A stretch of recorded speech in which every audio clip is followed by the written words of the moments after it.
Whoa, buddy, put that thing back in its holster. We haven't gone anywhere. I don't understand. Check out the MichaelDukesShow.com for information on how to get access to the podcast. Welcome to the party, pal.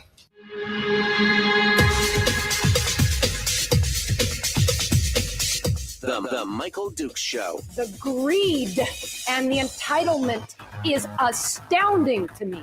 What more could you want from a low-budget radio program? This is a dumpster fire. That was just BS. It is time to get a new perspective. We know just what you need, and we've got just the cure. Open wide and prepare for a steaming hot cup of freedom. I just don't fathom it. The Michael Dukes Show, streaming live across the world. Live around the world on the internet at MichaelDukesShow.com and across the state of Alaska on this, your favorite radio station and or FM translator. Hello, my friends. How are you on this beautiful Monday? I almost said Friday. Wow, that was Freudian. That was Freudian right there. Good morning. Welcome to the program. How you doing? Are you ready? Are you ready for it? This is the last few days, my friends. The last few days of the legislative session. This is it. This is and you know what? What'll be interesting is that by Thursday or Friday, we'll be like, well, probably by next Monday, we'll be jonesing. Because we'll be like, well, now there's nothing to talk about. What do we do now? What do we do now? Huh? At the same time, we'll just be like, oh, so glad that's over. So glad that's over. Well, here we are. 3 days remaining of the session. And there is a lot to talk about here in the last 3 days, and we're going to see where this goes and what it looks like for us. Unfortunately, I don't feel like anything is there's nothing earth-shattering here. There's no major changes. There's nothing that There's nothing being planned or done that will fix what's going on down in Juneau over these next 3 days. It's not gonna, the problems are still going to remain, and we'll see what happens here at the end of the year, whether Governor Dunleavy, finds some chutzpah and is able to put forward a bill. A budget bill that is, more in line with what we've got going on, or whether it's going to be more of the same. It's going to be one of those things. We just don't know what it looks like. But I don't have high hopes. Let's put it that way. I don't have high hopes. Now, that doesn't mean that we won't have, we're going to have to find some other things to talk about, and we'll be enjoying it for another, I guess, what is it now? 4 months, 5 months, as we talk about some of the other things that are going on in the state. And that's a good opportunity to highlight things that are happening all over the place. And we'll hopefully be talking with some more local folks and maybe doing a little bit more happier things. Okay. Let's see what comes out of it. It's a question. It's a question. Let's dive in and figure it out. So what's coming up on these last few days of session? Well, we're going to go over all that here this morning. We're also going to cover the meme wars that are going on in Juneau. Yes, I said meme wars. Also, the penalty phase of what is happening down there or up there in Fairbanks. The penalty phase of the Savannah Fletcher ethics hearing took place on Friday, and it was, well, let's just say disappointing. Okay. Let's just say that. Let's just say it was disappointing, to say the least. We'll cover some of the things that happened there as well. And potentially, depending on how I feel, because this is all about me, we'll see how it goes on. We may take some phone calls in hour 2 as well. So there you go. There you go. All right. It's gonna be interesting. Interesting to see, interesting to say. And we might as well just dive in with both feet, shall we? Shall we just get it done and get started? All right. So first and foremost, good morning. Secondly, let's take a look at what let's take a look at where it sits right now. Where is the budget? Well, it's been decided that this year's permanent fund dividend is going to be $1,000. That's the final draft approved by the conference committee yesterday afternoon. $1,000. Delana Johnson, who was a member of the conference committee, Republican for Palmer, said that they had already argued the issue earlier in the session, and even though she unsuccessfully voted for a $1,400 dividend on Sunday, she knew that $1,000 was going to be the figure. She said, I knew that this was what the number was going to be. So again, no real surprises. This is what they've been saying for days and days and days. This is all they could afford because they couldn't possibly cut anything else out of the budget to, make sure that we got some of our own money. I mean, that is our, contrary to what Randy's opinion is, that is our money. That's your money. That's my money. As citizens of the state, it was supposed to have first call. But, well, you know what it's like when you're a politician and you know better than us how we should be spending our money. That's just kind of how it goes. We know what that's all about. So $1,000 is going to be the dividend amount. And the final version of the budgets also eliminates any draw from savings, except if it's needed to cover a deficit remaining in the current fiscal year. This is for the supplementary budget, which is really interesting because there was no mechanism for that in the current budget or the budget language. And Suzanne Downing over at Must Read brings up a interesting point. Now, I'm not 100% on all the Roberts rules and the legislative rules and everything else, but according to her, that could cause some problems, and we'll talk about that here in just a moment. But if they don't approve the CBR draw, the House, because the House is already said that they're not interested in that.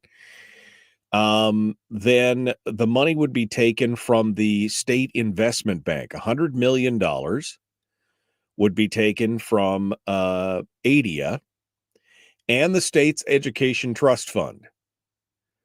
To which I would say, okay. I mean, all right. That sounds like you've got a bucket of money. You got a bucket of money that, okay, let's do that. Let's just do that. But we'll see. The final version of the budget included an additional $13.7 million for childcare, almost $6 million for infant early learning programs, and 15 new full-time positions to help process public assistant applications. But wait, let's not eliminate any of those unfilled positions that haven't had a body in them in years that we're continuing to fund, but we'll go ahead and put 15 new full-time positions in that Oh, okay. All right. Okay. They also included a almost $14 million increase for behavioral health services to be used for mentally ill homeless people. So $14 million more on top of that as well. Now, what was interesting was Andy Josephson is quoted as saying, the Alaska Behavioral Health Association made a strong case that they need that. And in future years, the state will try to obtain behavioral health services and behavioral health funding through federal Medicaid grants. I mean, have you guys been have you been checking what's going on with the funding of federal? Don't worry. Uncle Sugar will back us up. Uncle Sugar will back us up. Meanwhile, Uncle Sugar's running around with her hair on fire, trying to figure out how to stop the bleeding, right? But, don't worry. We'll just go to them. They rejected the funding to public radio and $1 million in grants to the food banks, which were proposed by the House. That was also rejected by the Senate, by the conference committee. And there will be no new troopers in the Matsu Borough. They voted 4-2 to eliminate the House. But there was a House budget item that would have reestablished a state trooper post in Talkeetna. The reason that they did that was because Lyman Hoffman said that the reopened trooper post was suggested by Governor Dunleavy, who later withdrew that proposal, along with a bunch of other proposed budget increases from the conference before the conference committee met. So they're like, well, it's okay. And then finally, the final budget version of the budget also eliminates a paragraph that sought to restrict gender dysphoria treatment, the transgender dysphoria treatment, but they kept the language that had to do with the abortion issue, that they included that. So it was the legislature's included the anti-abortion language in the budget for years, and they kept it in there. So limiting abortion care. So that was kind of everything that went down on over the whole weekend as they hashed it out and continued to, peel back the layers of the onion and tried to, we're gonna cut it to the bone, except we're not really cutting it to the bone. We're cutting your PFD to the bone. It's $1,000, and that's about what you can afford. So have a nice day. I mean, yeah, they really hate the Valley. They really hate the Valley. That's what it's all about. So it's all good. All right. Well, we're going to take a quick break, and when we come back, we're going to delve down into this a little deeper. We're also going to talk about what I was just mentioning, Suzanne Downing saying, have they jumped the shark? Have they gone into a free conference? It's a question. And I don't have the answer to this one, but she brings it up, and I think it's interesting to discuss. So we'll continue this in just a moment. Don't go anywhere. The Michael Duke Show. Common sense, liberty-based, free-thinking radio. We return with more right after this.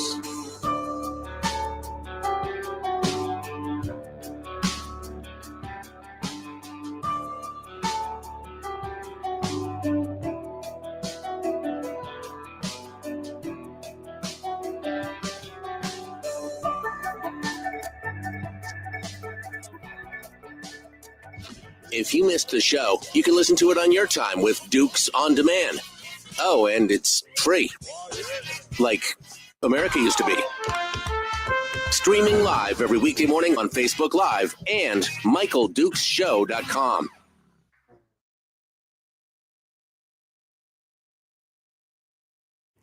Okay. Let me sort this stuff out.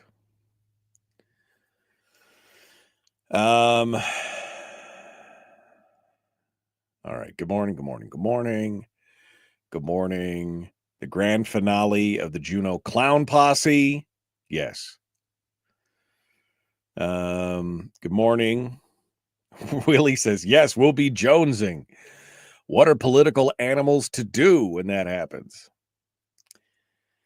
Anthony said, okay, this is a weird statement, and I don't know if it's the lighting or camera, but I'm trying. I'm not saying it typically looks dirty, but does MD's beard look particularly clean today? Wow, I feel attacked. No, I think it's because I never wear white. That's what it is. But I found this t-shirt in my bottom of my drawer, which is the 75th anniversary of KFAR. This t-shirt's like 10 years old. I think I've worn it twice, but I don't ever wear white. So that's probably why it probably looks whiter, brings out the white in my beard. I don't know, whatever it is, but it's probably because I'm wearing a white t-shirt, which is not my thing normally.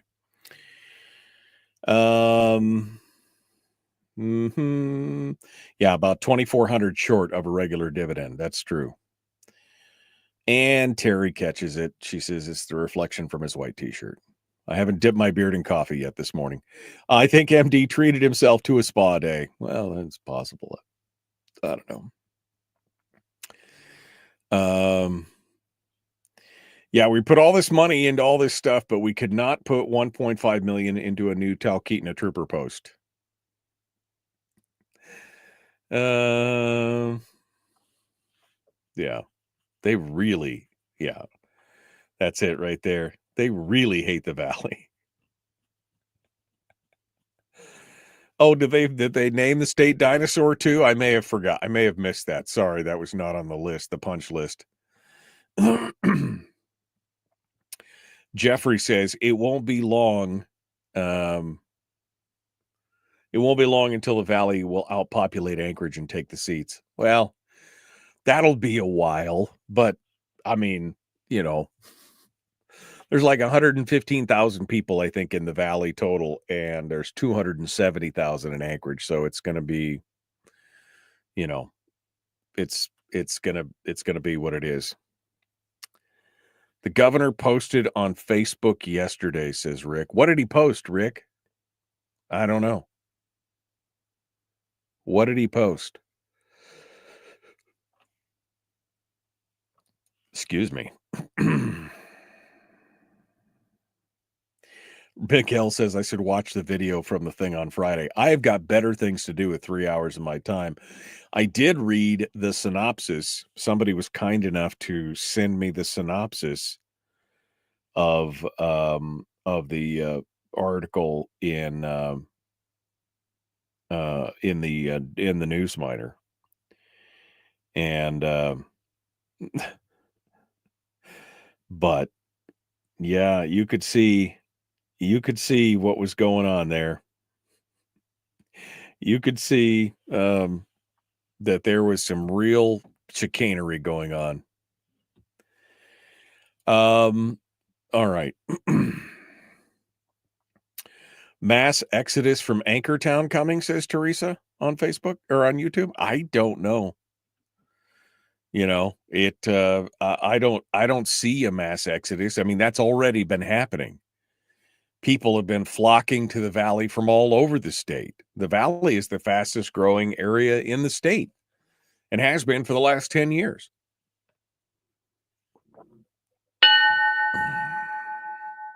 Yeah. Anyway, Rick's going to figure out what the governor posted there on Facebook. We'll take a look at it and see what goes on. Good morning, Greg. Good morning. Good morning. Good morning. Good morning, Jack, as well, and others. Thanks, folks, for tuning in. Yeah, I quit dipping it in coffee. That's, couldn't quite get the brown that I liked out of that. All right, let's get back to it. Here we go. The Michael Duke Show, Common Sense Radio. The Michael Duke Show. Not your daddy. Wait, sorry. Not your daddy? Ooh, not your daddy's talk radio. Huh. Whew. I was scared for a second. Thought we were going down. Here's Michael Dukes and the show.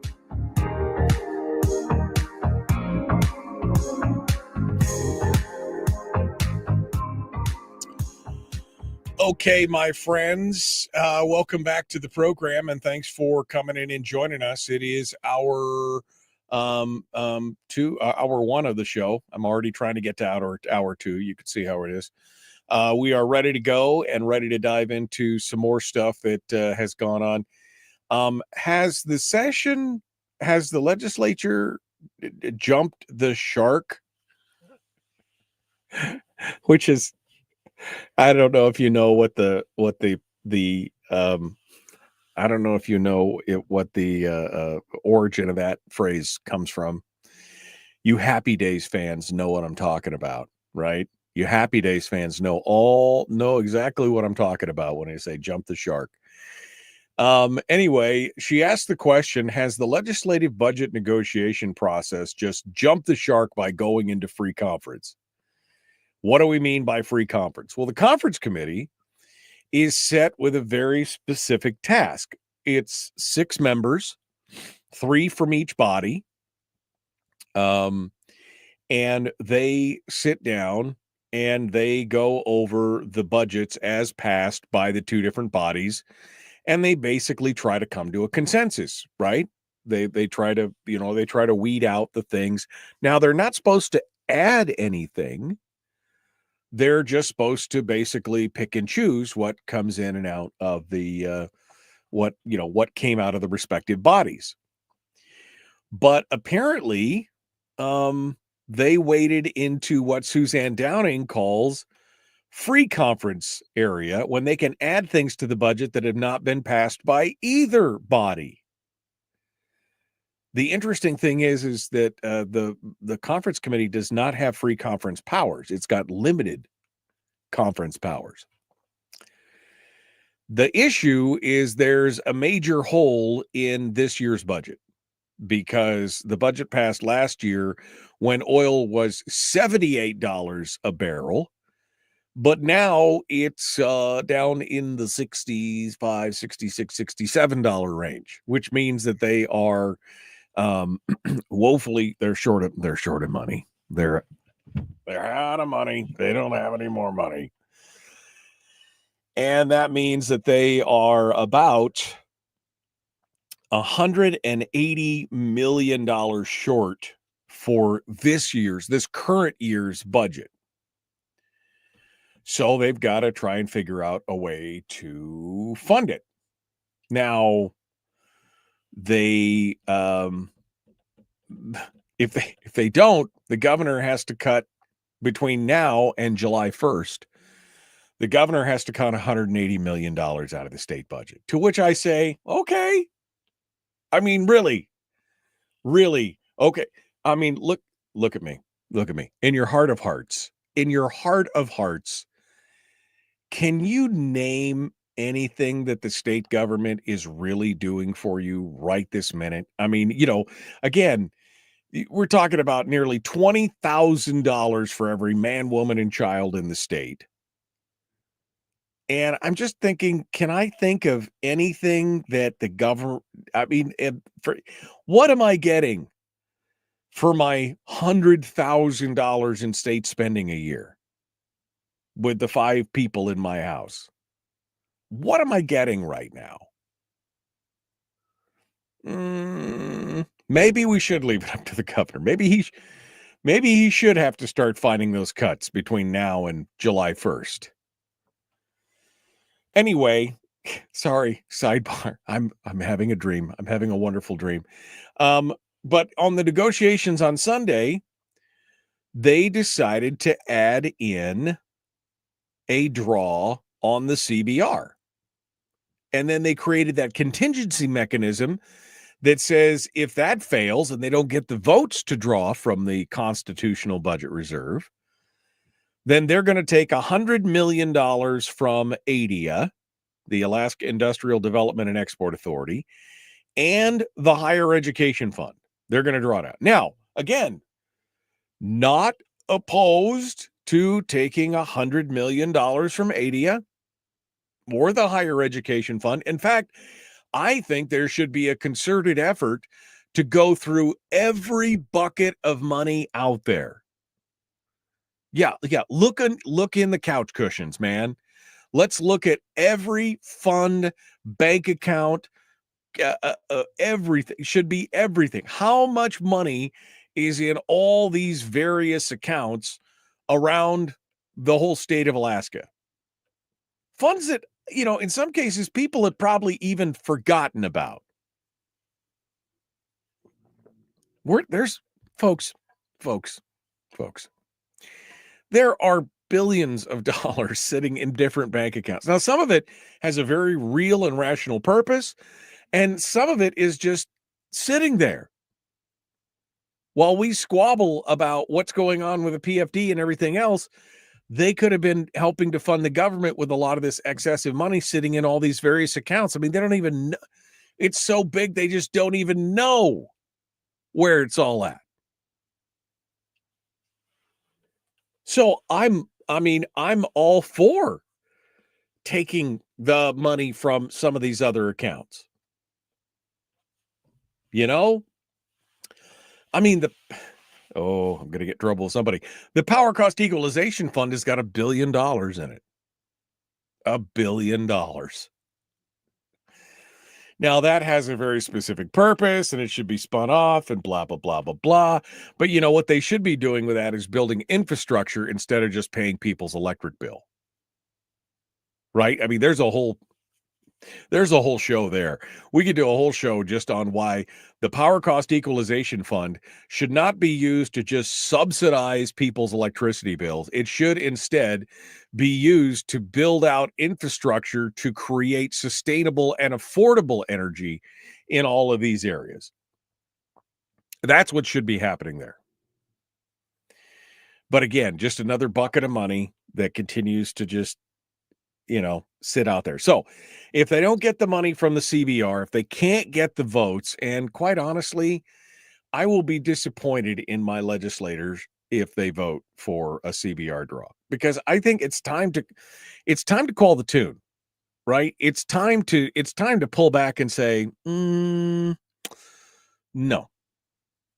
I think we need to, we need to start putting some pressure on the beast. The only way to fix it right this point is to starve the beast, right?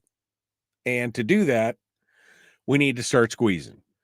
And so if we don't have a CBR draw, guess what? They have to start to eat themselves. I mean, they have to start eating into their own. They have to go look for it. Pulling $100 million out of ADIA and the Higher Education Fund sounds like a good start. But that was not the point of this whole story. The point of this whole story was they're violating their own rules, because the conference committee is not supposed to have those kind of powers. It's supposed to be limited conference powers, not free conference powers. Now, I don't have the rule book in front of me, and we don't deal with this stuff on a daily basis, but who's going to call them out on it? That's the question. Who's going to call them out? She goes on to say it's unclear if the conference committee members are aware that they violated the rules of the legislature by adding things to the budget, as opposed to the limited conference rules of having to stay within established brackets. But it doesn't matter, because now they've done it. They've closed out their work, and they've got the budget supposed to be on the desk of the legislators this morning. And then they have 24 hours, because they're going to vote on this tomorrow, because Wednesday is the day. Wednesday is the day. That's the final day by constitutional mandate. That's the final day of the session. So did they violate the legislative rules? Maybe. I don't, but again, if nobody is going to, if nobody's going to call them on it, then does it matter? Right? I mean, Suzanne Downing's going to call it out here, but if nobody else makes a squawk, does it really matter if they're violating? I mean, they already ignore statute, and constitutional law occasionally. But if nobody calls them on it, then I guess that's okay. I guess that's okay. It's interesting to see the mission creep here, though, right? It's interesting to see the creep of those kind of powers where they're taking things unto themselves that they ought not to normally do, but they're doing it anyway because if nobody's going to squawk, then why should they care?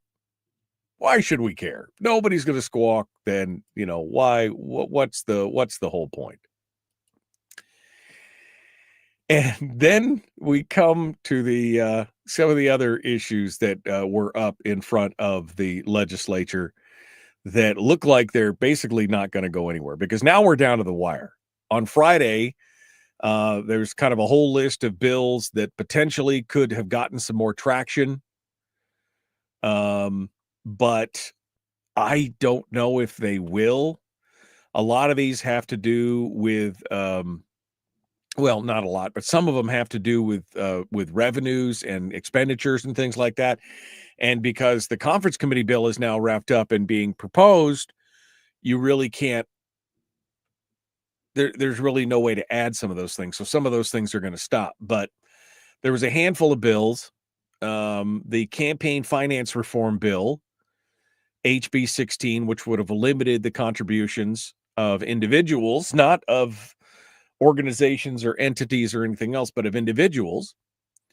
That we'll see if that actually comes anywhere, HB 16.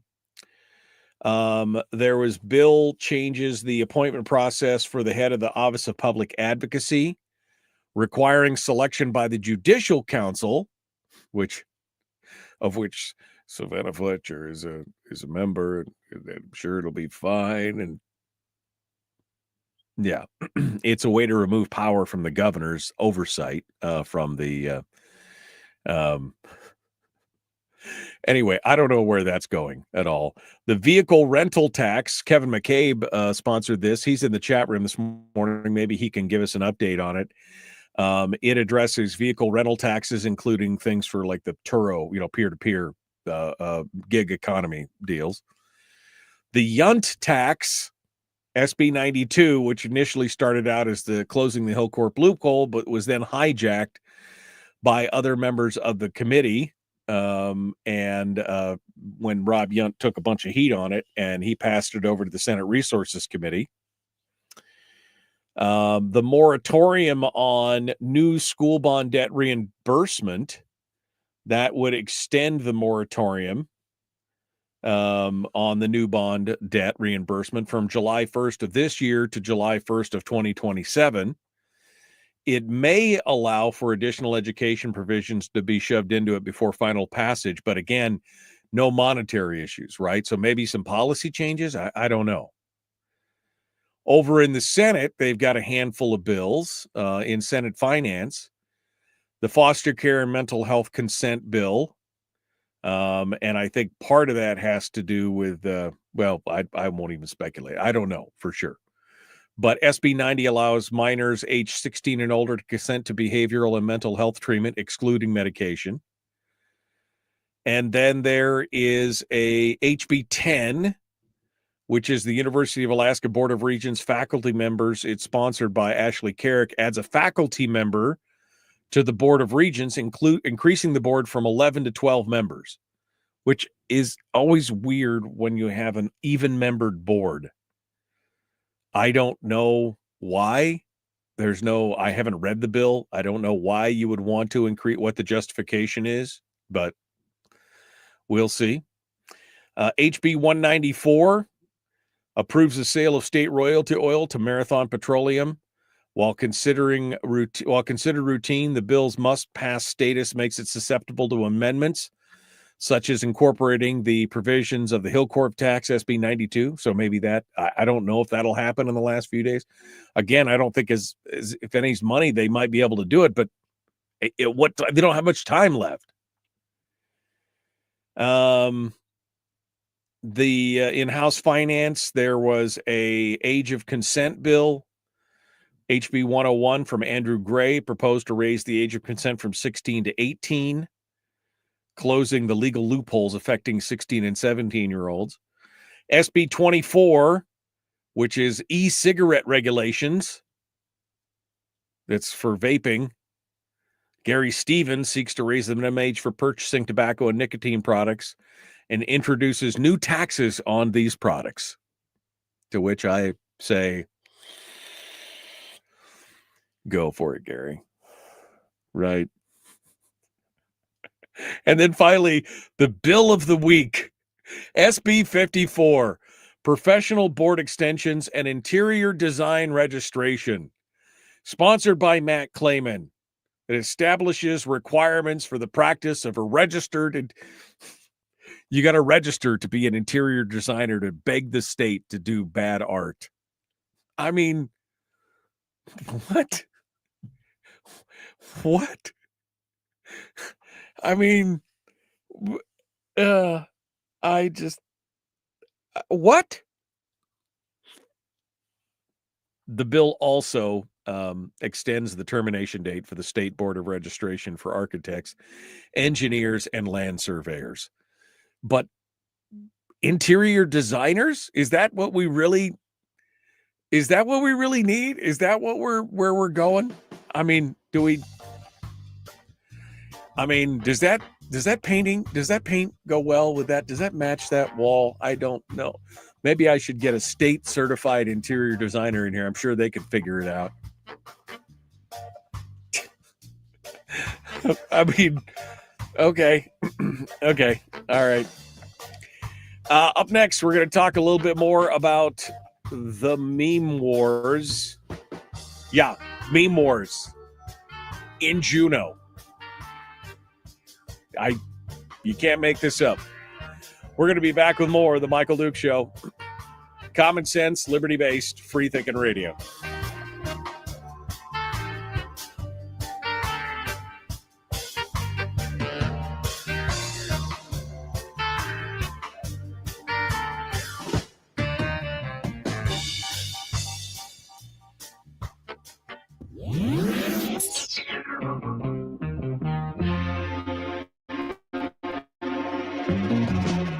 Running on 100% pure beard power. Oh, also some coffee. We dip our beard in coffee. Ha, nice beard. The Michael Duke Show.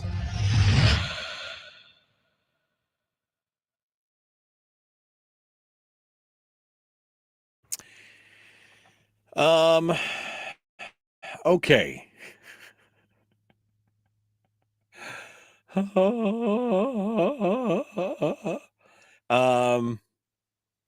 Kevin, what's going on with it? What's going on with that? I mean, what's happening, baby? What's happening with your bill? Can you tell us? Do we know?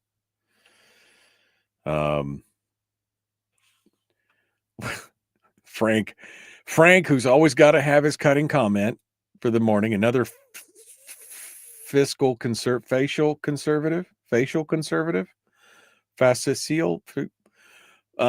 controlling small business. Thanks, Kevin. But Kevin's bill actually cut some of the rates, right? I mean, it was not just, it was, it was one of those things, right? That was not necessarily what it was about.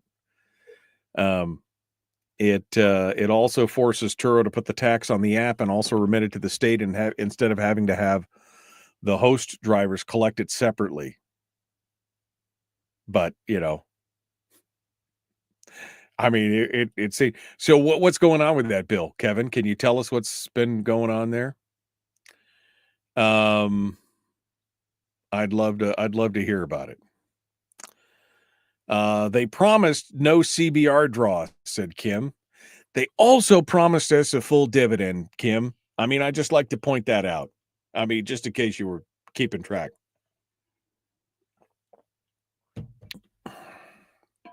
Yeah. Okay,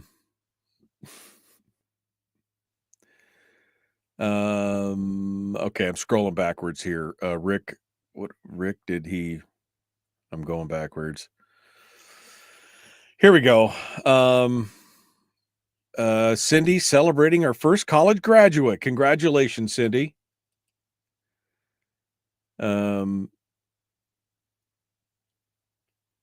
Please, can I get an update? Do they vote for more money for defined benefits while stating there's no money for the PFD? No word on what's going on with the defined benefits bill. I haven't heard anything new, you know. Was that a Ralph the Mouth saying? I don't know what it was and watched Happy Days religiously. Oh, jumping the shark. That was when, you don't remember when the Fonz, when they literally jumped the shark, right? He was being towed and he jumped the shark on water skis. You don't remember that?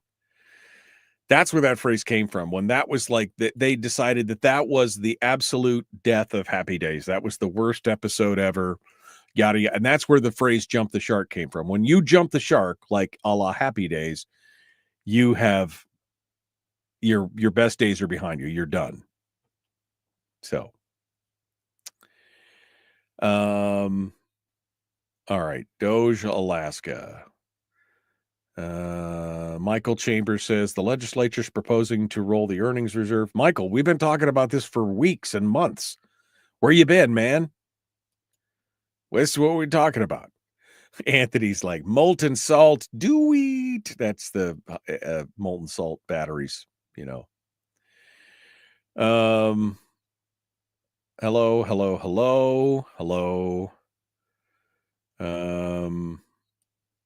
Going through here. Do you know what's going on with Zach Fields' HB 209? Is it still sitting in committee, or did they actually put it? No, it hasn't gone anywhere. From what I've heard, it has not gone anywhere and probably won't. It's awful late. It will probably be next year before we hear anything. I have not heard of it coming out of committee, but we do have Kevin in here, so he could probably tell us whether or not that is the actual truth right now.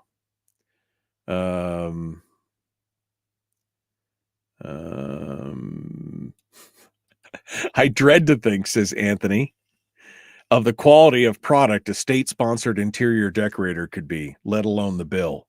I mean, that's the thing. Oh, man. Kevin's bill also stops people's bank accounts from being garnished for back taxes, says Rob. Yeah. Kevin's bill is up on the Senate floor today. Hopefully it comes back to the House for concurrence today or tomorrow. All right, well, that's good.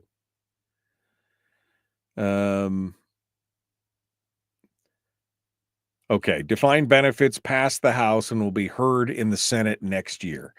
Yeah, that's what I thought. I knew it had come back out of the House, but I don't think it's going to be. I didn't think it was going to be doing. Good morning. 209 has not moved, is what Kevin confirms here in the chat room with us. 209 has not moved. From the average Joe perspective, says Anthony, watching the machinations of our government and its grasp of the concept of money, I've become convinced someone has laced the water supply with LSD.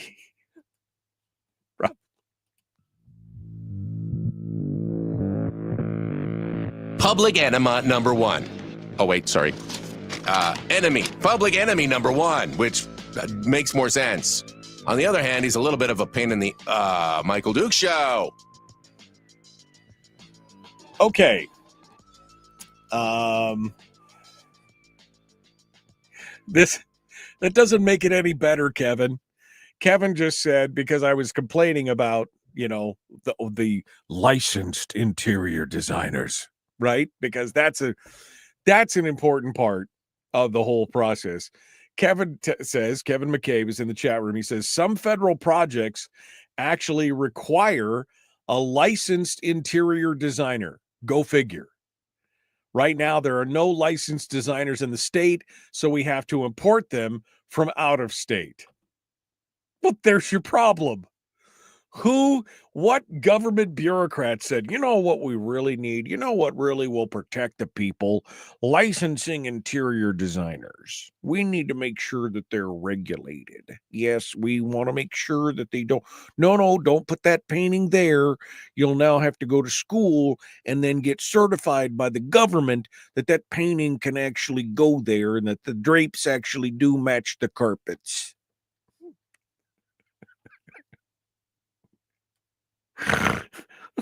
I mean, come on. Really, can you just oh no, I don't think no, we got to tell you that no, we're going to do that. It's going to be fine. Don't worry. He's a certified, registered, licensed interior designer. I'm sure it couldn't possibly be bad now. I'm sure this room is now all mauve and tan and concrete. He was licensed by the Soviet Union, but no, it doesn't matter. He's licensed. It's fine.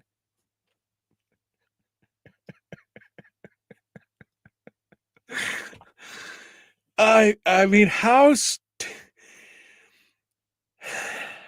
guys, really, when you have to beg the government, when you have to beg the government's permission to be able to tell people and inspire people with a vision of your avocado green and your burnt orange trim, I mean,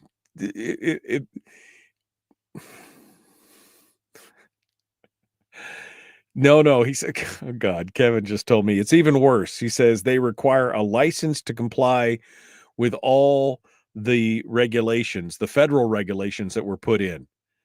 Hello, I'm from the Bureau of Interior Design, and I'm here to help you. I mean, they got a federal Bureau of Interior Design somewhere. It's the FBI, the Federal Bureau of Interior Design. No, I don't think that those drapes look really great there, and I'm gonna have to dock you for that.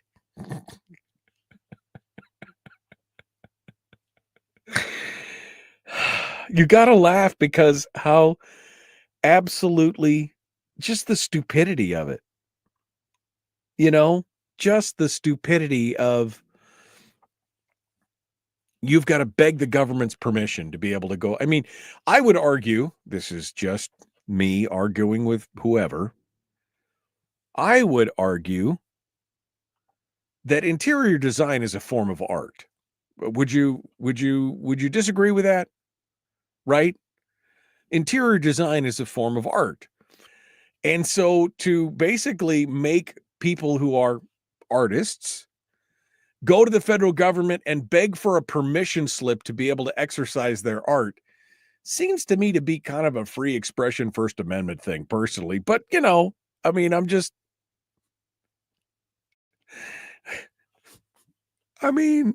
just come on, man. This is the level at which we are at. I'm from the Bureau of Interior Design. Yeah, that's right. Yeah, the Federal Bureau of Interior Design has an armed enforcement squad, and they all show up. They're all the folks who did the Queer Eye for the Straight Guy show. They're all in tactical gear. Absolutely, Anthony. Absolutely. It's more about ADA compliance and fire safety, etc. But all that stuff's covered by all the other the ADA compliance. That's all under like building codes and inspections and architecture, which, okay, I get that. But interior design? I mean, I have no words. I have no words for what's going on with that. That's you know what? That just shows the ultimate stupidity of the governance that we're facing today. Now, again, as old Churchill said, this is the worst form of government, except for, of course, every other form that's come before it, right? It's still what we're dealing with is absolutely the worst form of government, except for everything else is even worse than that. You know, but this just shows the sheer stupidity of, oh, we've got to regulate everything. We've got to regulate everything. You know, I didn't like the color. I don't like the cut of your jib or the color on your walls. Get down on your hands and knees. Don't move. That curtain's got tassels on it. Did you file the extension and pay the additional tax for the tassels? We're here for the tassel tax. We're here for the tassel tax. That's the one with the long whip-like extensions on it. Oh, tax me harder. Right? I mean, yes, I am mocking it. Yes, I am mocking it because at what point does government need to protect us from interior designers? That's the argument, right?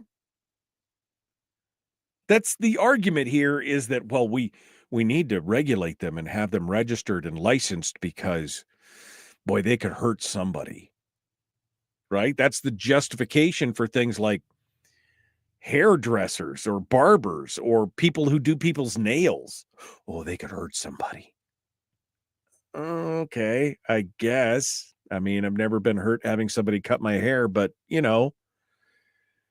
But interior design? Interior... John, what color should we paint this wall? I was thinking a mauve taupe. That's not an approved color. You can't do that. I know because I'm a registered and licensed interior designer. Jeez, John, don't talk to me in that tone of voice. I mean, come on. That's what it is. That's what. Wow.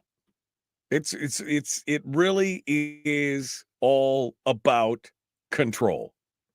It made no common sense, no freedom or any. It's just, well,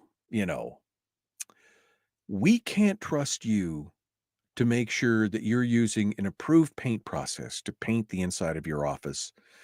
So we're going to have you hire interior designer that's registered with the state, okay? Right after you get those TPS reports back. Let's just do that. So, yeah, I'm going to need those. Going to need that registered interior designer in here on Monday, all right? I'll just get that. That's all. All right, we got to go. I'm sorry. I did not mean to spend the whole segment on the interior design thing, but seriously, back with more.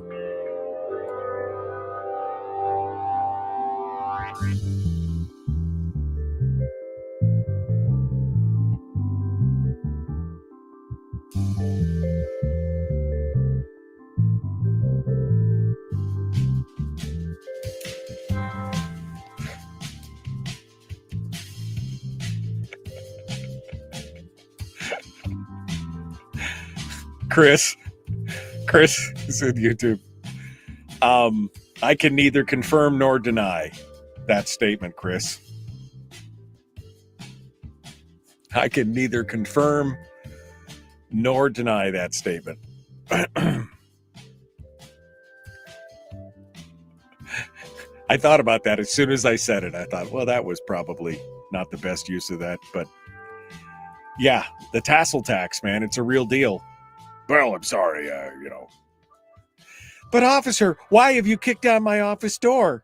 Well, you didn't use a licensed interior designer, and you can see why. This mauve carpet does not go with this taupe wallpaper. Now you're going to pay.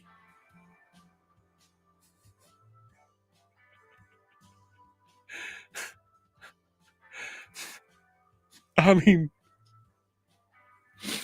what the...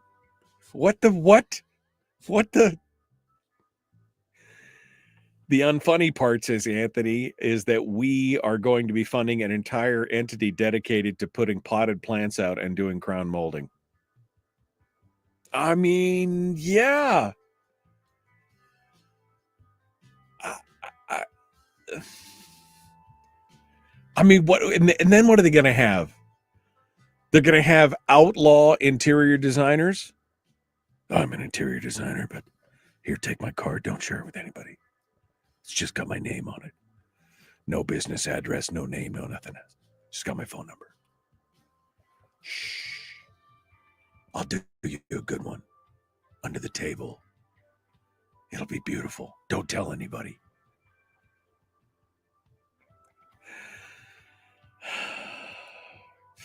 Federally licensed interior designer.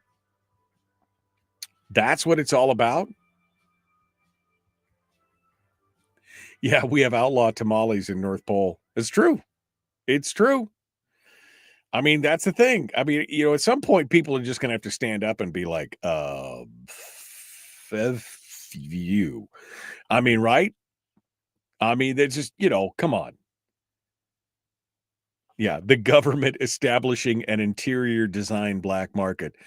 Psst, hey, buddy, you look at these color swatches right here in my coat. Come on, I got the color swatches right here.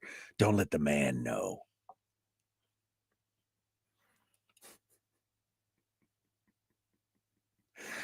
Oh, yeah.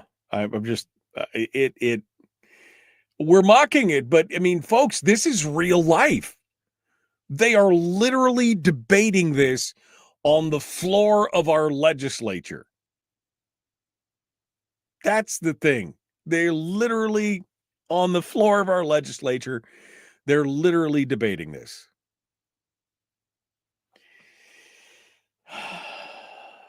Why did they outlaw tamales? No.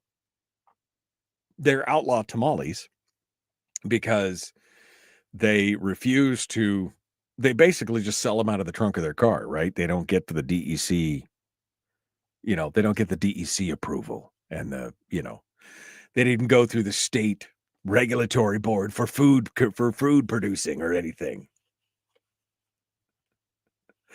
I mean, I want it. I want it.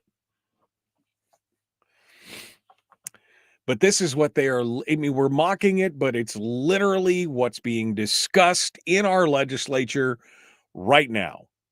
I mean, not right now because they're probably, some of them are still asleep, but they were debating this on the floor. Should we have an interior design?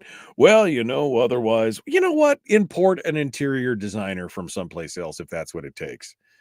That's just stupid. That's how the federal government gets you to comply. If you want the federal contract, then you will have to, you'll have to make your own interior designers register and be licensed.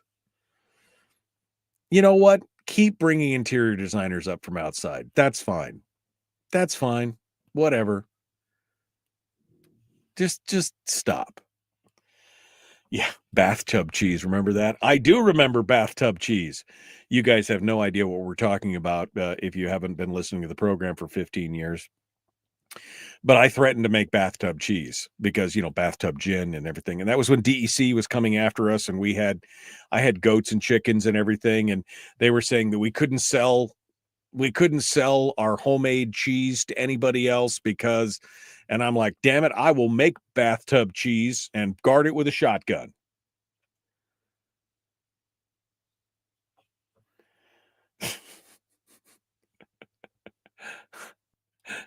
Anthony said, oh my God, we've hit the point that someone misunderstood outlaw tamales in context and weren't surprised in the least bit the government banned Mexican food like some psycho. I know, right? Because nothing like that would surprise us now. Yeah.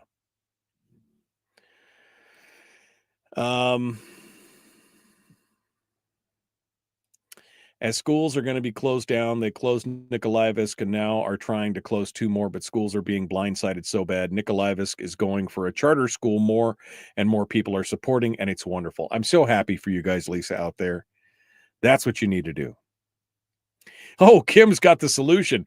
You got to put tassels on them there tamales. That's what it is. But see, then you'd have to pay the tassel tax. The tassel tax police would then chase down the outlaw tamales if you did that. Nobody needs that kind of heat. Nobody needs that kind of heat.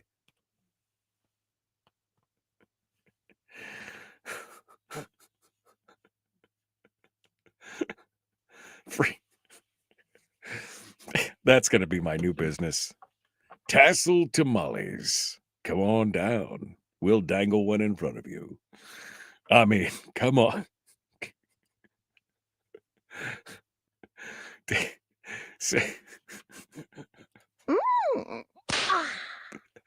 I mean, because, all right.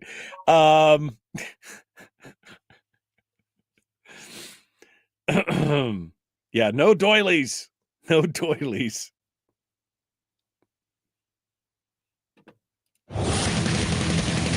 Whoa, buddy. Put that thing back in its holster. We haven't gone anywhere. I don't understand. Check out the MichaelDukesShow.com for information on how to get access to the podcast. Welcome to the party, pal.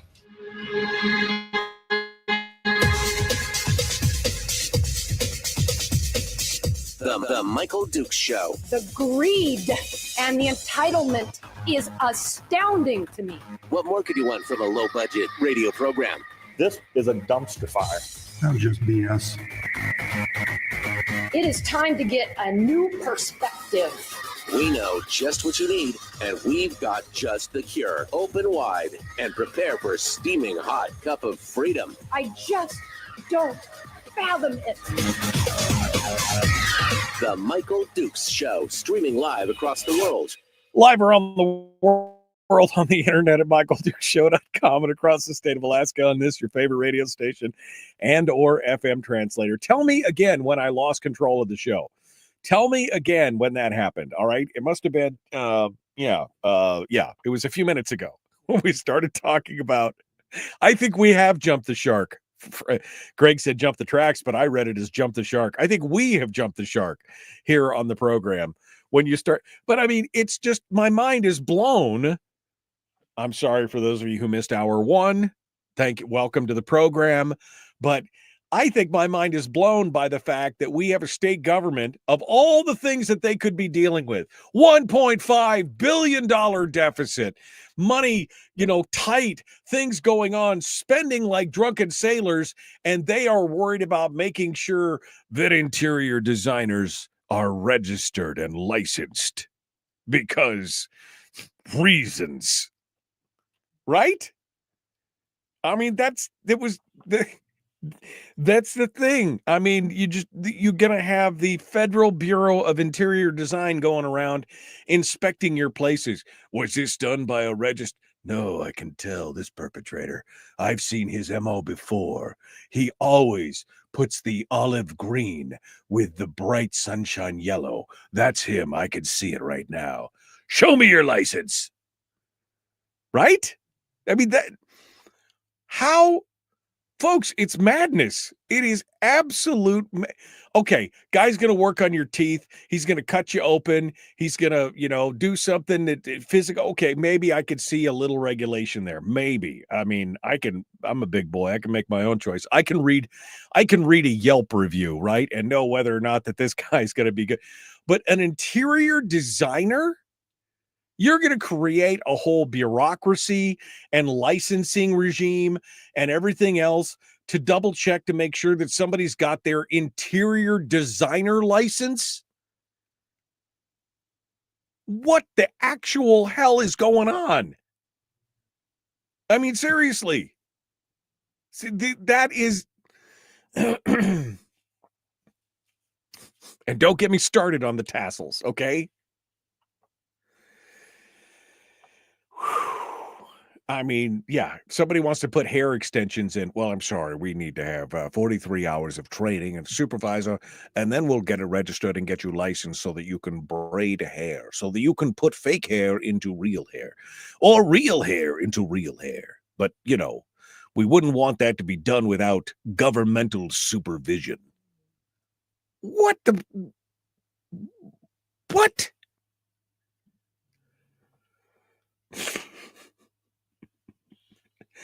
I mean, and those of you just joining us have no idea what we're talking about, but that's okay. Just go with it. Go with it. Matt Clayman, This all started because I read this stupid article about what was coming up in the thing. It's the Professional Board Extensions and Interior Design Registration, SB 54. Sponsored by Senator Matt Clayman, it extends the termination date of the State Board of Registration for architects, engineers, and land surveyors, and establishes requirements for the practice of registered interior design.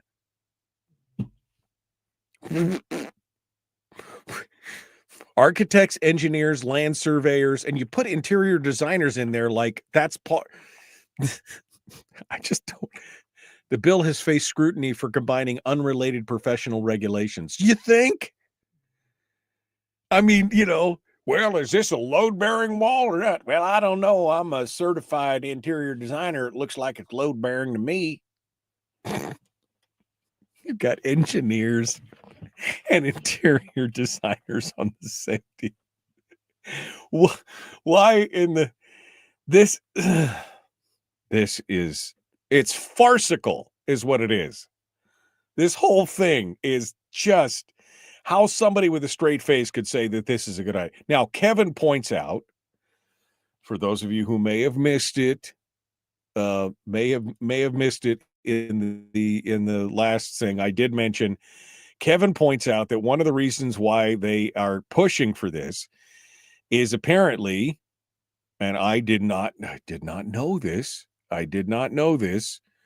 that the reason why part of this came up is that they require some federal projects actually require a licensed interior designer. And there are no licensed designers in the state because we are semi-rational in this state, and we didn't figure that interior designers needed a licensed practice, right? I mean, it's not like they're cutting out 4 feet of obstructed bowel or anything. They're just putting some paint on a wall, but no big deal. Anyway, because there's no licensed interior designers in the state, we have to import them. So bring them in from outside. To which I say, keep doing that. Keep doing that. If that's what you need to do. Otherwise, why would you?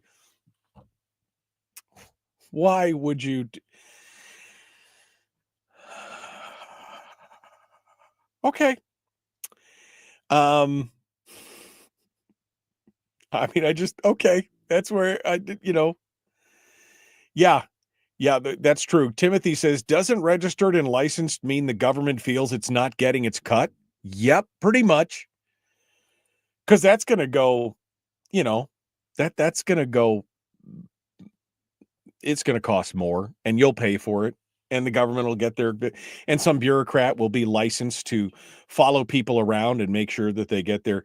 Don't even get me started on bureaucracies who have nothing better to do than to surf the internet to try and find people who to investigate who think that they're breaking the law. Oh, baby. We'll talk about that here. Yeah, shag carpeting. That's a violation of 132.82a(b), paragraph 3. Yeah, no shag carpet. Okay. Yeah, you'd need a license to make ice cubes. That's the thing.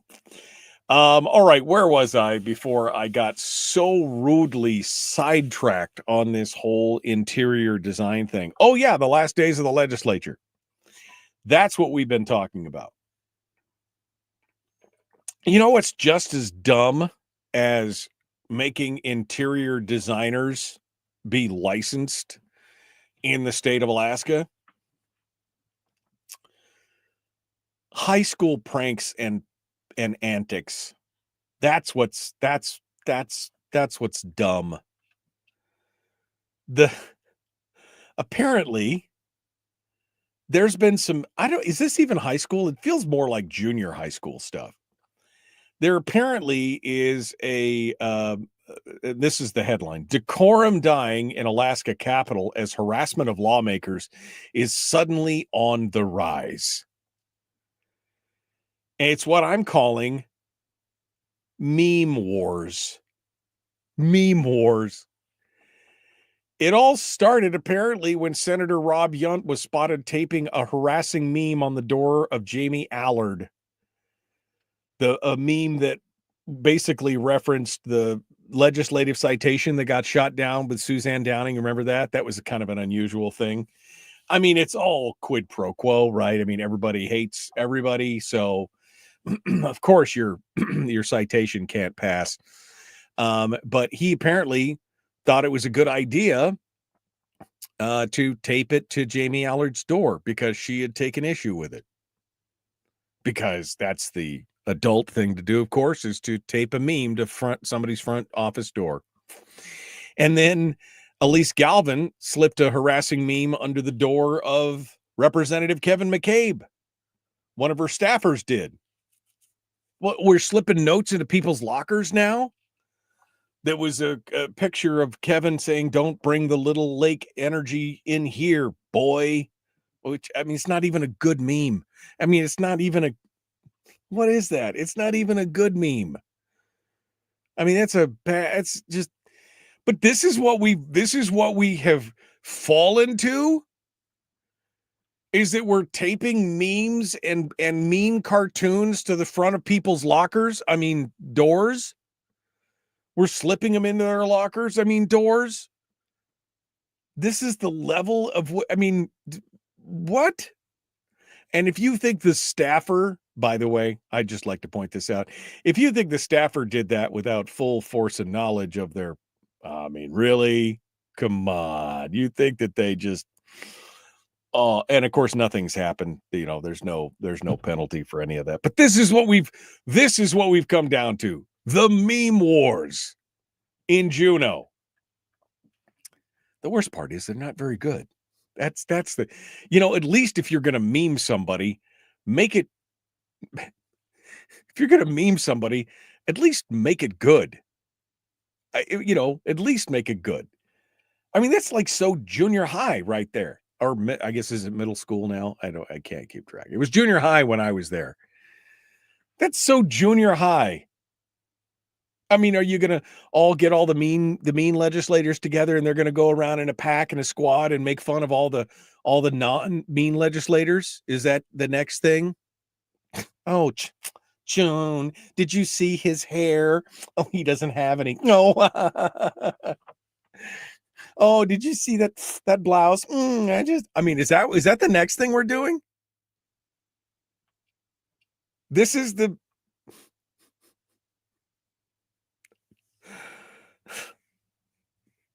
these are our leaders. I'm just going to point that out.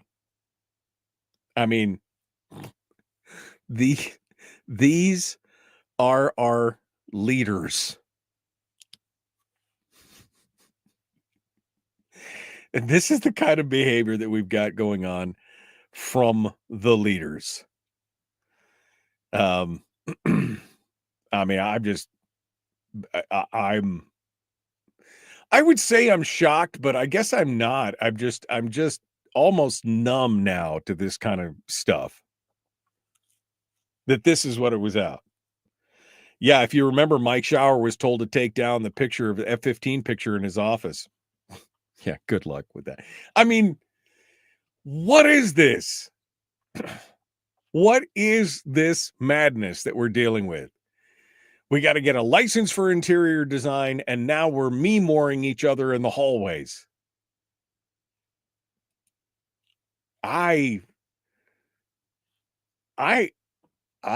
just may need to go back to bed. I think that makes more sense because I must still be asleep. Because this couldn't possibly be real. This must be a dream. Wake me up on the other side of this commercial break. The Michael Duke Show, common sense, liberty-based, free thinking radio.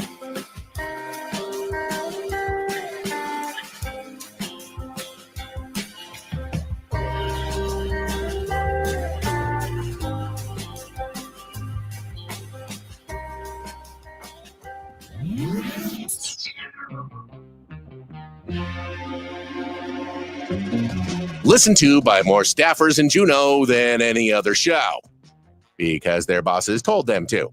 And after what they just heard, oh man, they're going to be pissed. You're a bad, bad man. The Michael Duke Show.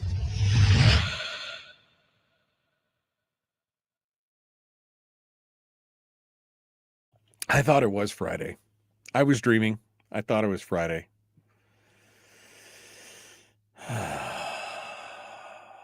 Okay, you know what we need to do?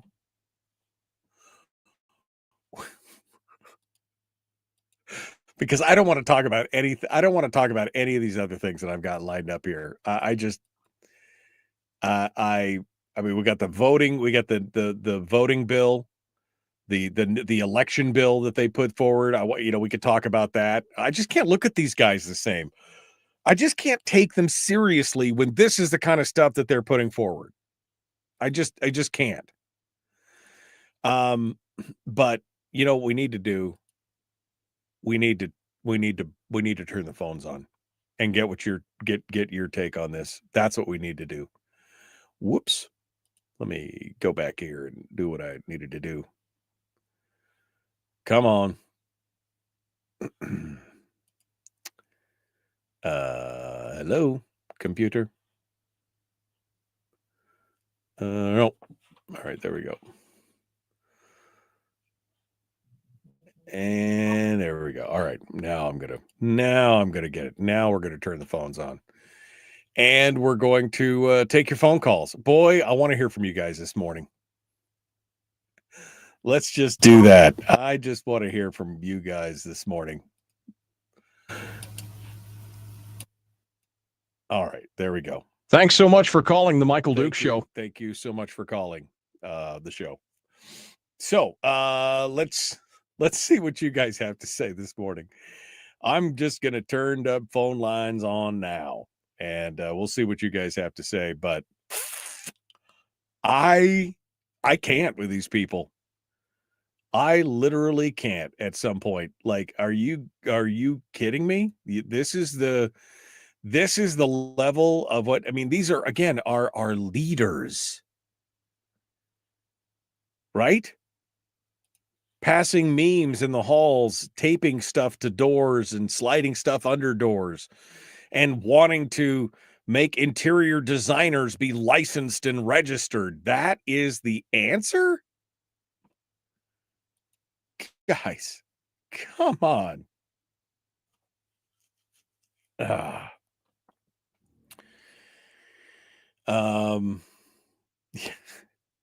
interior design. That's a stretch. Yeah, no, I am thinking of day drinking. I'm thinking that it sounds like a good idea. A little coffee, little Jamie's, it'll be fine. Don't worry about it.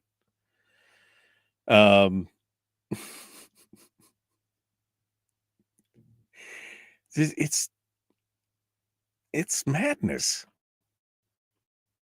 Like, yeah, passing notes is an assembly thing, says Barbara.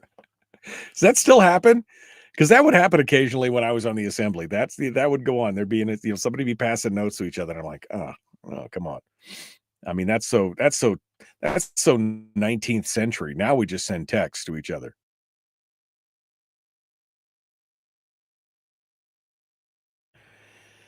All right. It's early summer. The halibut are biting, said Ron. It's time to go fishing and leave politics behind. Yeah, I mean, that would be nice. That would be nice. Ooh, biscuits. Now I'm hungry for biscuits. Man, if you're up in Soldotna, you got to go try Ginger's restaurant in the Soldotna Mall. My wife and I went up there last week.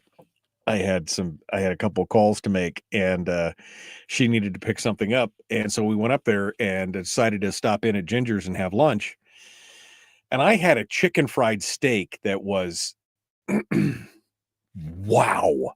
Let me just say that. Wow.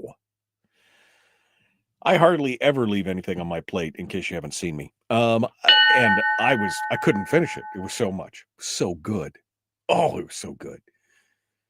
And the hash browns, they were the shredded hash browns, and they were all crispity, not just like the whole thing, but like individual crisp. Oh, so good. Dang, now I want a chicken fried steak. Okay. Well, we're going to continue with gravy. Oh, so good. This show is unhinged. Here we go. Right now.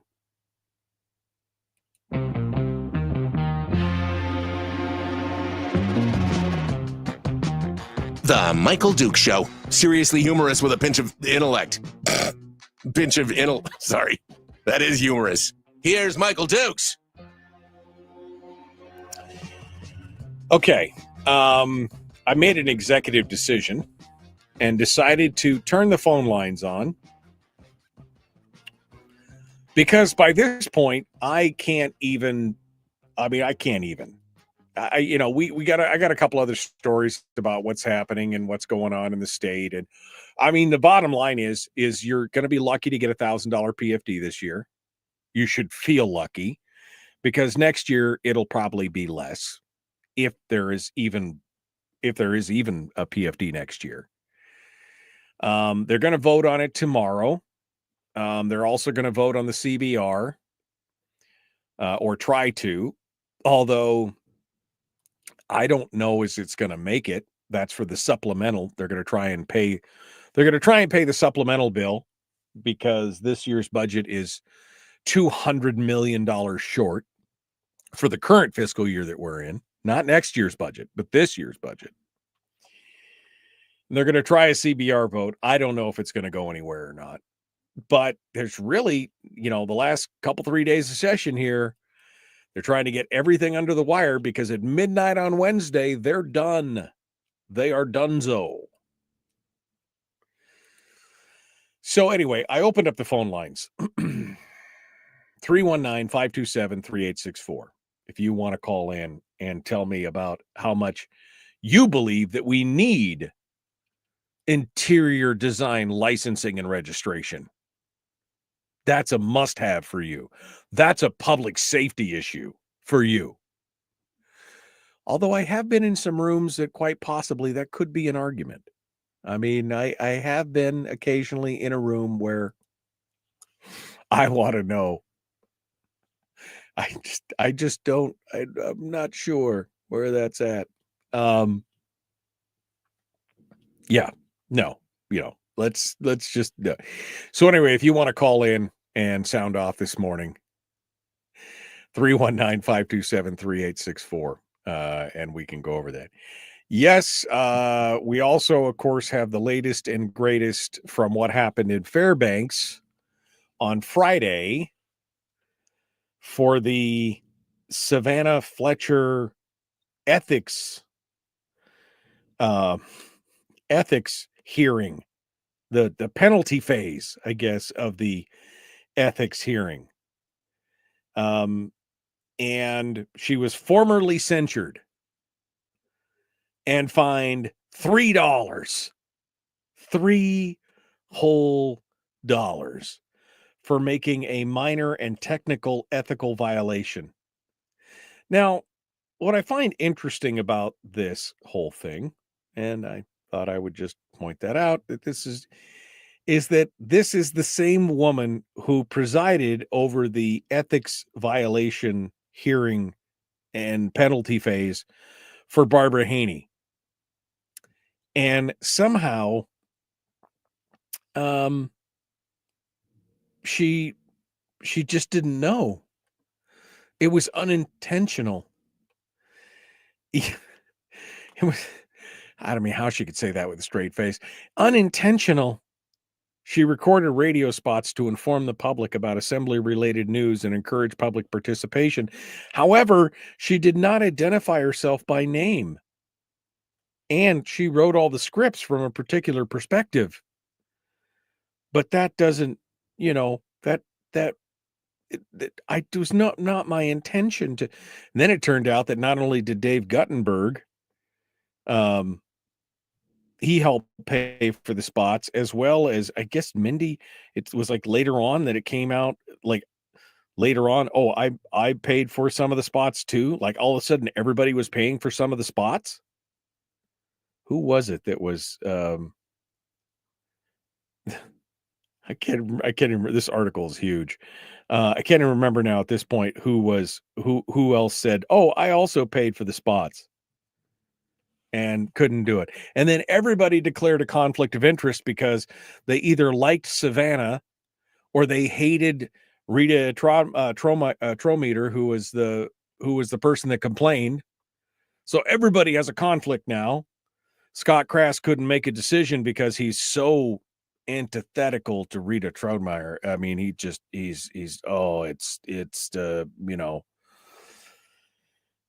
talk about juvenile. This whole thing. Kirsten Kelly. It was Kirsten Kelly that said, "Oh yeah, by the way, I paid for it too." What? That was not something that came out. Should you all be fined for ethics violations at this point? I'm just wondering if that's, But the whole thing, when it was all said and done, is essentially, and Tammy Wilson, I thought it was funny. Tammy Wilson asked Scott Crass to reconsider his declaration of conflict because she said, because he felt so attacked by Trometer, right? Rita Trometer. She said, if someone conflicted because of that, then we would be conflicted out every day. Yeah, I mean, trust me, they made political cartoons about me. Was it Natalie Howard? Me and Natalie Howard, they did there was a bunch of, anyway, it was just, I feel attacked. Well, you only take flack when you're over the target. That's all I can say. You only take flack when you are over the target. So anyway, the bottom line was this ended up being much ado about nothing. Although again, I found that her claims of innocence, like, oh, I didn't know. I just didn't know if, nobody does this intentionally.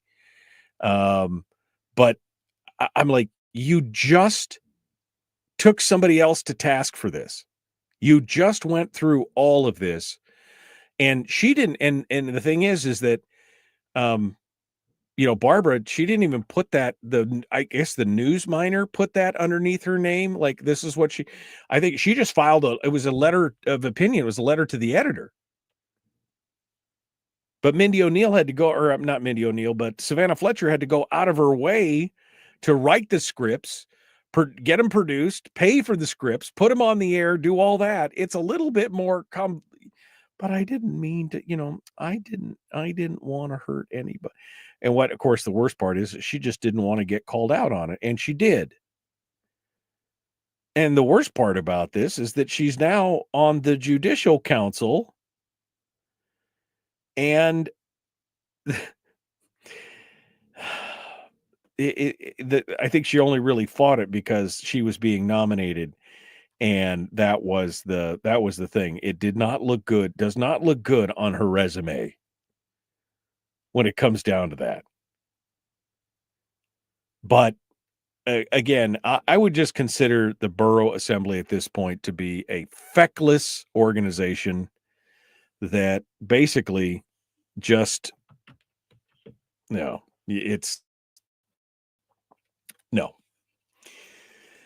So there you go. That's what happened at it was a kangaroo court, but not in the way that you're thinking.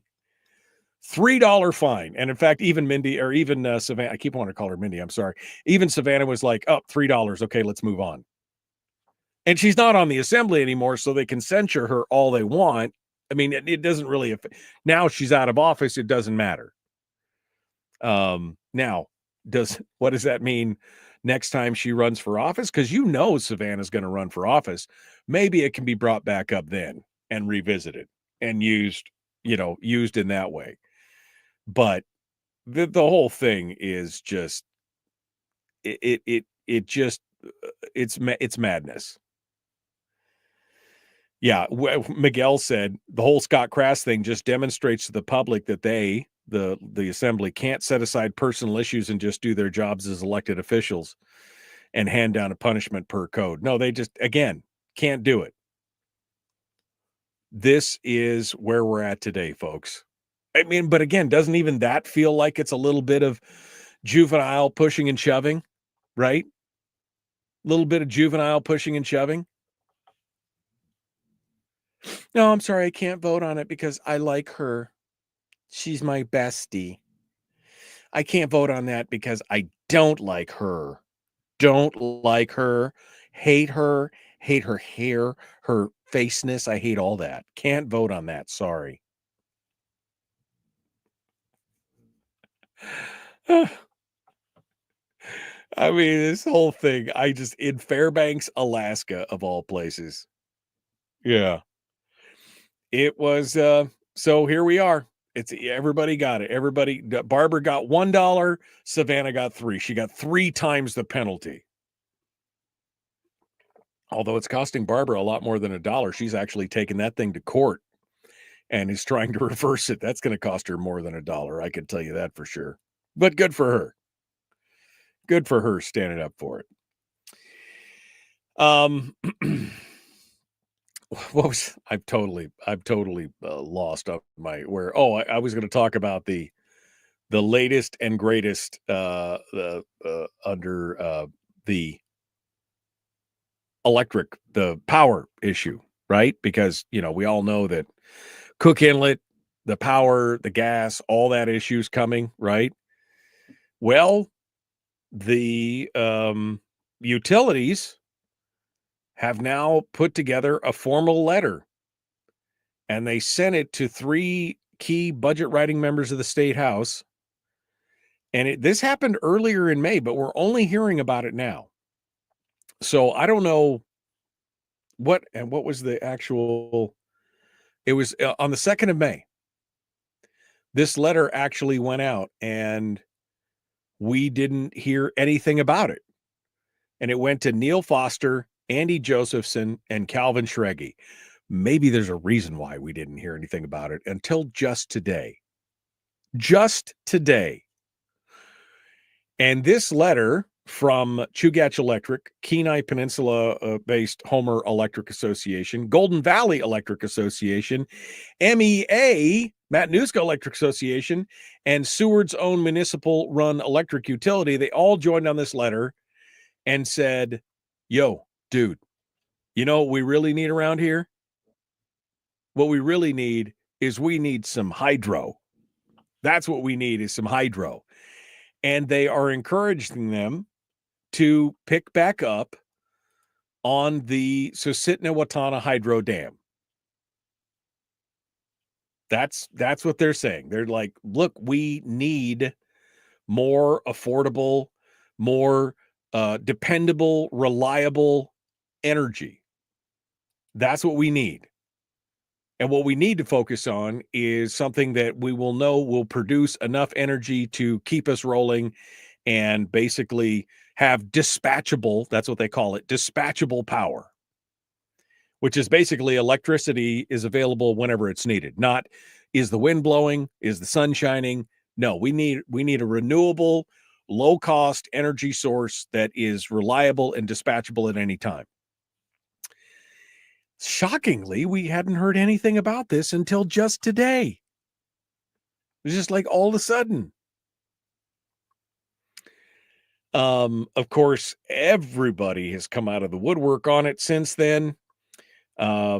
People who the reached between meetings, Calvin Schreggy, one of the letter's recipients, declined to comment. Of course they declined to comment. They didn't even acknowledge the letter was there. But I mean, this is a big deal. All of these utilities all came together and said, hey, we need to, these are the biggies, right? These are the biggies. We need this.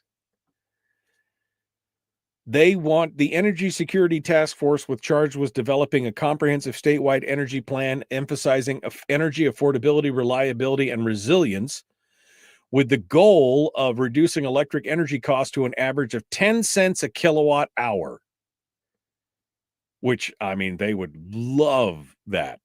I mean, in Fairbanks, definitely they would love it. I think we'd pretty much love that all over the place here. The Susitna-Watana project could create 459 megawatts 2.8 million megawatts hours It's a 459 megawatt project that could produce 2.8 million megawatt hours of annual energy for the railbus system and could offset 17 to 24 billion cubic feet per year of natural gas. And do so for, well, the foreseeable future. This is what we've been talking about on the program, right? You know what we need to focus on? Real long-term solutions, not the short-term. And we talked about hydro, we talked about nuclear. I mean, these are the things that need to be discussed. But ironic that they didn't even acknowledge that they got the letter and won't even talk about it, huh? That's kind of weird. That's kind of odd. But that's I guess that's where we're at right now. That's where we're at. I mean, it is what it is. All right. We got to go. We got to jump back in just one moment. We got one final segment dead ahead. Kevin McCabe just said, I've known about this for the last 2 minutes. I know. What? Right? I mean, where did this come from? It's been sitting around for 2.5 weeks and nobody. Wow. Okay. Back with more right after this.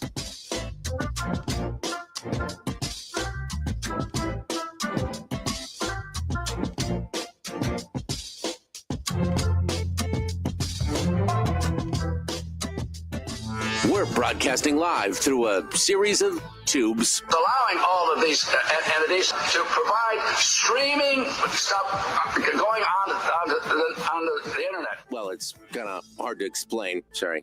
Streaming live every weekday morning on Facebook Live and MichaelDukesShow.com. Yeah. Kevin, I have known about this for just the last 2 minutes. I mean, that right? Yeah, I feel like they basically made the letter public because nobody was like, where to go, man? Where was that? What you guys didn't respond to us. I mean, that's kind of what's going on there. Like, what happened there? What happened there? Let me drop you here's the link to the letter, Kevin, if you want to read it. That's the link to the letter.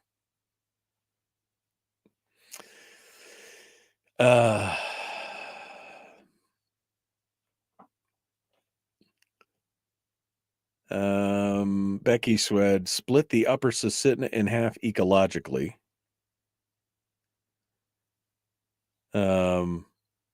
Wow. Brian said that was less than one generation hiatus from another study. Did you get the picture that I sent of what I use and has worked to bring my electric bill down?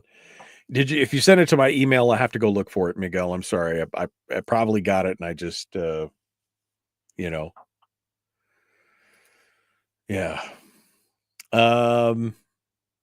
Tim says, "Oh, Tim, you would not want that again. Why don't you run for governor? You're perfect for the job. Broad knowledge on the issues, well spoken. You'd have a good support group, and the fact that you understand it would be a one-shot show, and you don't have to makes you perfect for the job. You know what needs to be done. I'll give you at least one vote." Well, I'm honored by that, Tim. But I just feel like I can do a lot more good right here. You know, I really do.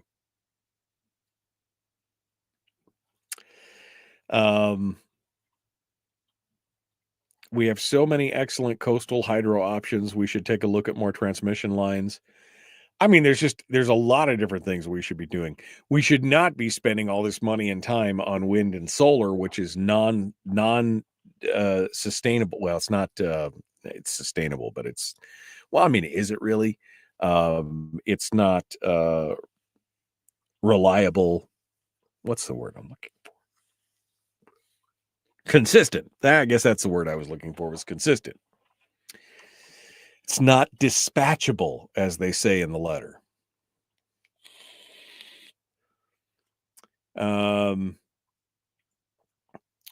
Heaven forbid, says Jim, we build another coal plant and burn our own coal. Yeah. Kelly said she went to a GVEA annual meeting a couple weeks ago. They said the grid isn't going to last. They said they need to use batteries for the wind turbines. And as of June 1st, electricity is going up. Of course it is. You know? Kevin says, hydro. Oh no, what are the Susitna River Save Our Salmon bunny kissers going to say? Well, I'll tell you that here in a minute, because they were quoted in the article. You know what's interesting is that they didn't find anybody on the pro side. I mean, I guess you could argue that the utilities were on the pro side of the argument, but they didn't find anybody else to quote in the article. They did get the bunny kissers out there, though.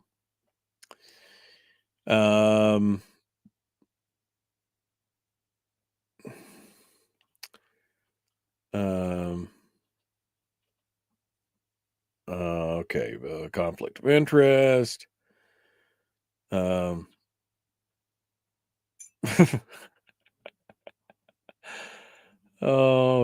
all right. I'm caught up. I'm scrolling backwards here to see what I missed.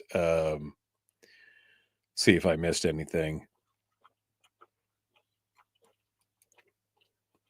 Kelly, a few states and jurisdictions in the U.S. require interior designers to obtain a license to practice, particularly for work in commercial spaces. These are known as Practice Act states, where licensing is mandatory to perform certain interior design services independently, especially those involving code-based or public safety environments.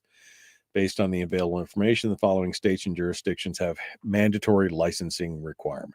Yeah, but I don't care. Hashtag, I don't give a damn how they do it outside. Right?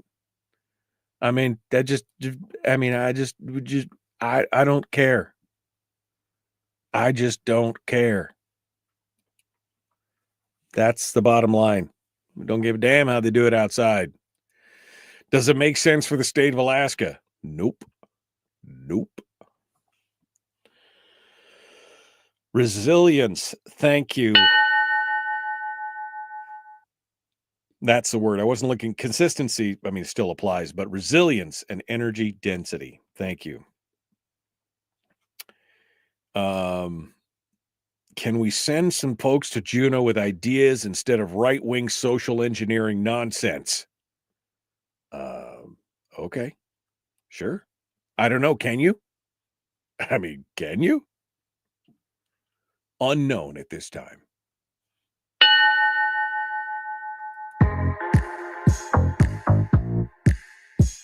The Michael Duke Show, proudly splitting the left versus right dichotomy. Yeah, I had to look that word up too. I don't think it means what he thinks it means. Here he is, though. That guy, Michael Dukes, the one with the show.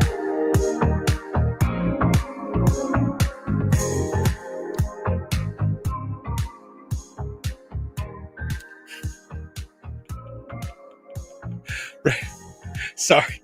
Carl just said something in the chat room that I can 100% agree with. Reduce the size and scope of government. Regulating interior design would be a great place to start by not starting. Exactly. I mean, is that what we need? More regulations. We're just more regulations. It's done.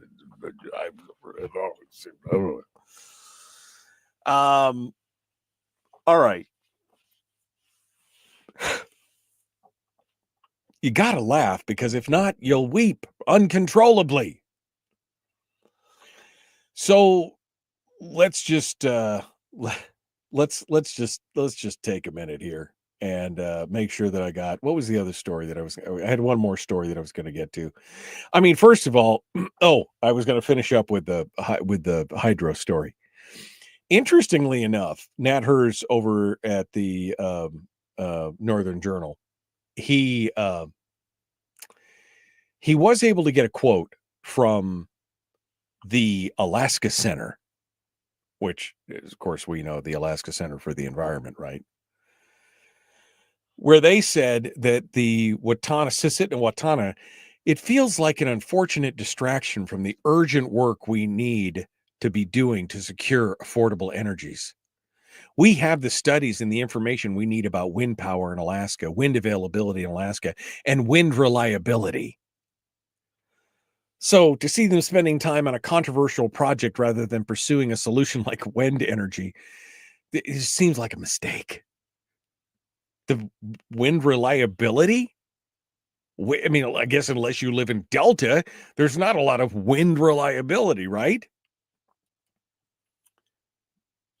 But of course, hydroelectric appeals to utilities because they provide that dispatchable power, meaning it's there constantly all the time.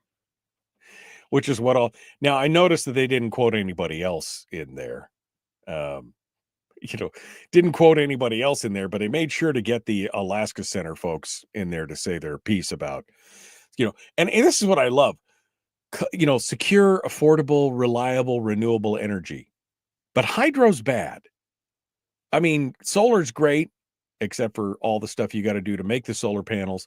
And wind is great, except for, the 3/4 of an acre of concrete you got to put into the base of these things and the hundreds of gallons of lube and everything. I mean, all this other stuff is great, but no, not hydro. Not hydro. That doesn't make any sense. I mean, I've said this for years, that a hydroelectric dam in Alaska, a major one, which could provide 50% of the urban electricity demand. 50% of Alaska's energy could be produced by a single dam. Why wouldn't we do that? Why would we not do that?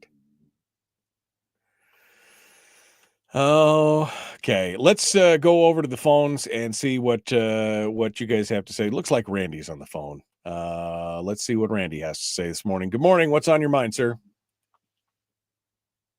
Hello there, Michael. In the Fairbanks Daily News Miner from Thursday, May 15, there is a headline article here that says Fairbanks Council member sponsors land acknowledgement statement.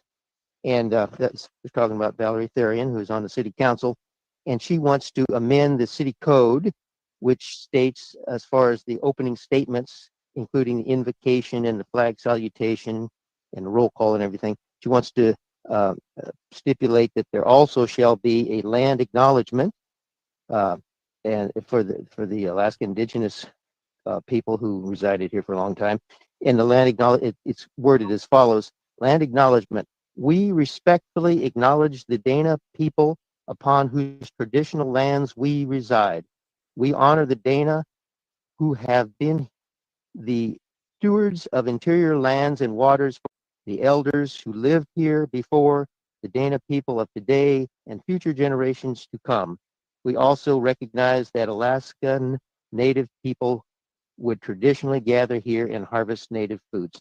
Anyway, that's going to be discussed tonight, I gather, at the Fairbanks City Council meeting. So I thought I'd inform people about that issue. And it's the ordinance number is ordinance 6314. I appreciate that. I mean, look, I don't know. I mean, if we could spend all day acknowledging people who've come before in various land claims. I mean, do they have to open up the British Parliament with, we acknowledge that the Celts and the Romans and the Picts and how, I don't know. I just think what are your thoughts on it, Randy? What do you think about that? Do you think it's useful? Do you think it's useless? Do you think it hurts? Do you think it helps? What do you think? Well, I think it's kind of superfluous, and that should not be in the position that the invocation is and the flag salutation. In the article here from May 15th in the Fairbanks Daily News Miner, some of the other city council people had pointed out that this land acknowledgement statement can be given by any city council member doing city council members' comments. Anybody can bring it up. In fact, it's posted on the wall somewhere in the city council building. And so I think it's superfluous. I don't think it's a really good idea. Yeah, I mean, I've seen this pop up more and more. I think the first time I saw it was about a year and a half ago in some report. It was a report from it was a task force. I can't remember if it was the food security task force or somebody else, something from the university. And it had this acknowledgement at the front. And it was this huge paragraph about the Dena'ina people and how we acknowledge we're on their land and yada, yada. And I'm just like, what is this virtue signaling? I don't understand what this accomplishes other than to acknowledge that somebody was here before us, which is true pretty much everywhere in the world.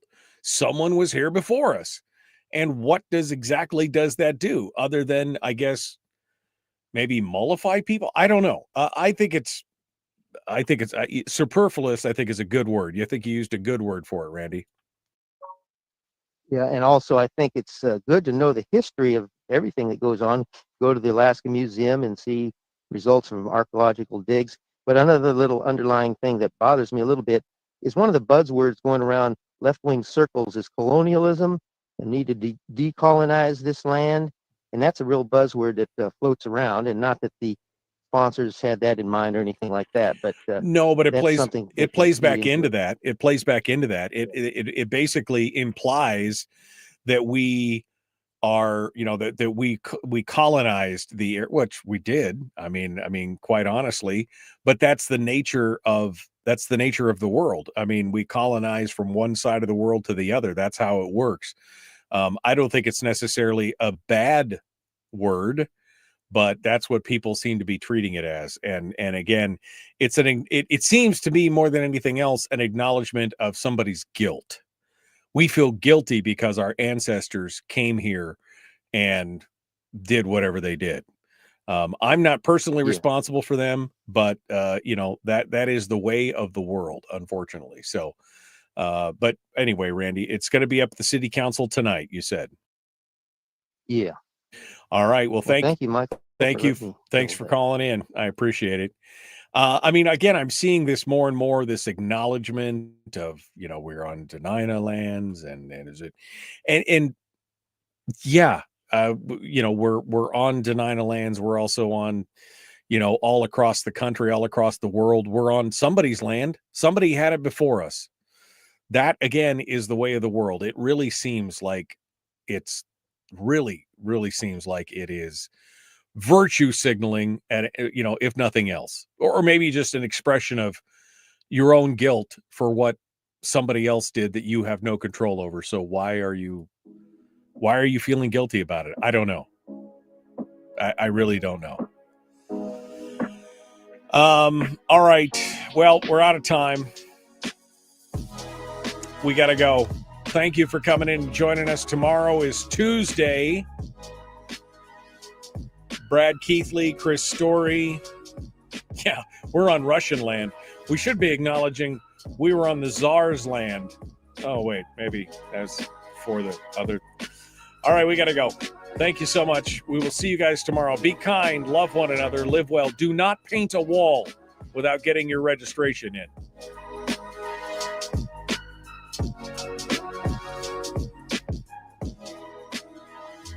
Brian says already? Man, I feel like that show was forever today. I was all over the place. I mean, what do you guys think?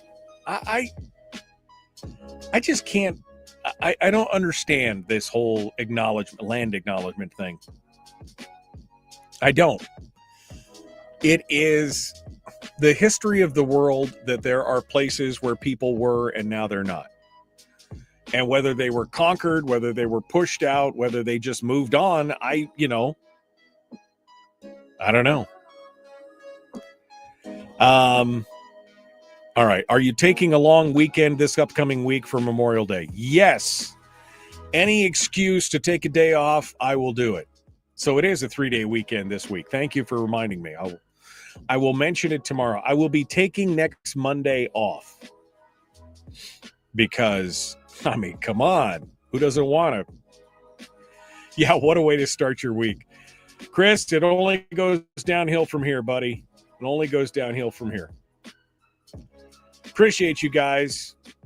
We will see you tomorrow. Be kind, love one another, live well.